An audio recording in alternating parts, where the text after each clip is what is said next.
Decadent pesto tofu pasta.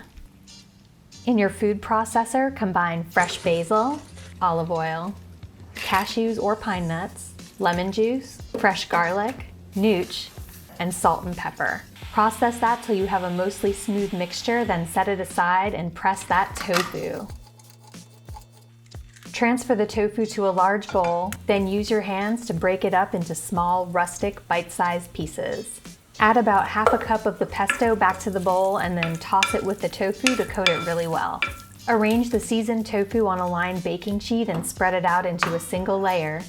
Then add sliced cherry tomatoes to the baking sheet, making sure that they're all cut side up. While that bakes, cook the pasta. Boil your pasta until it's perfectly al dente, then transfer it to a colander full of baby kale or baby spinach. Toss that together to wilt the greens, then transfer that back to your large mixing bowl.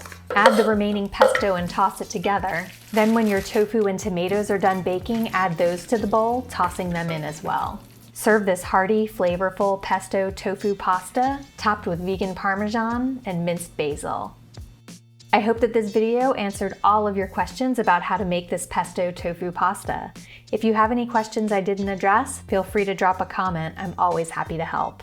And don't forget to rate and subscribe. Happy cooking!